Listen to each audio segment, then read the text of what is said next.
Mr. Speaker, I would say to supporters of the resolution that General Petraeus himself, in answer to a question from Senator Lieberman, said that resolutions such as this will affect the morale of the troops that he's been asked to lead in battle. With that, I yield 7 minutes to the gentleman from Florida, Mr. Stearns. The gentleman from Florida is recognized for 7 minutes. Yes, unanimous consent to revise and extend. So ordered. Mr. Speaker, I rise in opposition to this resolution. What this debate is really all about is whether you wish to make a statement in support of our new strategy in Iraq or whether you oppose this new plan. By simply supporting this resolution, you are saying you want to leave Iraq as soon as possible. I'm not willing to do this. I'm willing to support the administration and to give our military and our troops the benefit of the doubt. And I will vote against this resolution because I want to give this new strategy a chance, a simple chance, to succeed. My colleagues, let me repeat. If you vote for this resolution, then you're saying you do not wish to give the military and General Petraeus a chance to succeed. In fact, this resolution declares the new strategy in Iraq is a failure before it has even had a chance to be implemented. This is inconsistent with the unanimous vote the Senate gave to the man selected to carry out this strategy, General Petraeus. Everyone agrees he is the best man. This resolution is undercutting the general and our troops at the very time they need our support. Now, many will argue that there has been ample opportunity to succeed and that we have failed at this point. Certainly, mistakes have been made and a change of strategy is long overdue. However, what should this strategy be? Should the U.S. immediately pull out of Iraq, leaving the terrorists emboldened and potentially put more Americans at risk? The advocates for this resolution have no answers, and in fact, they beg the very question, what happens when we leave? What happens in Iraq if we leave precipitously? And what do we do if it turns into a Middle East conflagration?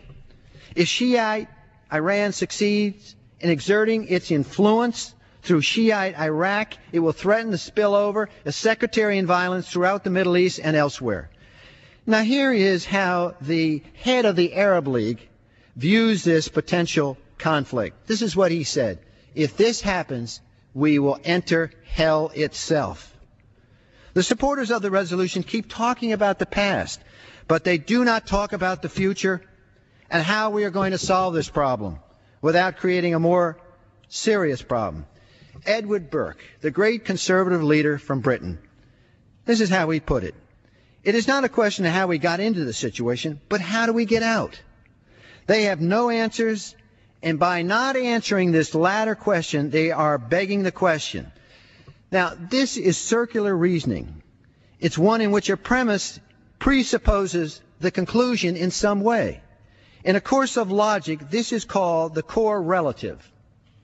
So this resolution is faulty reasoning. Any professor of logic would simply recognize the false choice. We need this new strategy that General Petraeus is implementing so that we can hand over this country to the constitutionally elected government. My colleagues, this can be done and will be done soon, one way or the other.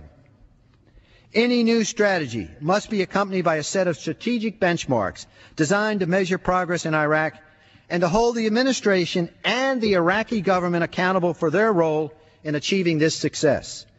Mr. Speaker, I ask unanimous consent to put into the record a list of these benchmarks that recommend be part of this new strategy to allow our troops to come home. Without objection. Why not consider a resolution that incorporates these benchmarks?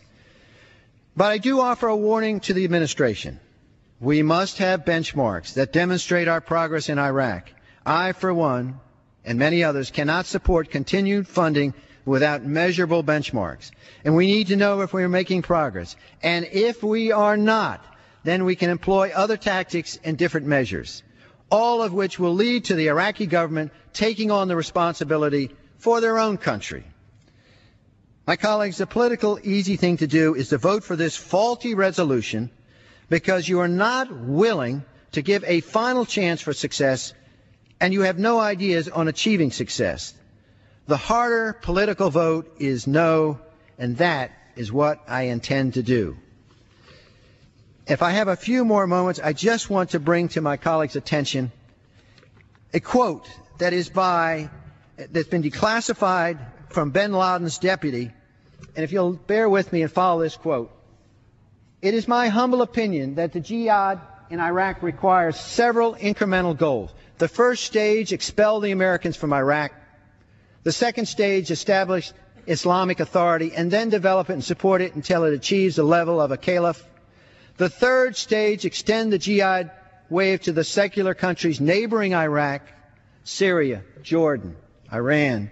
The fourth stage, it may coincide with what came before, the clash with Israel, because Israel was established only to challenge a new Islamic entity.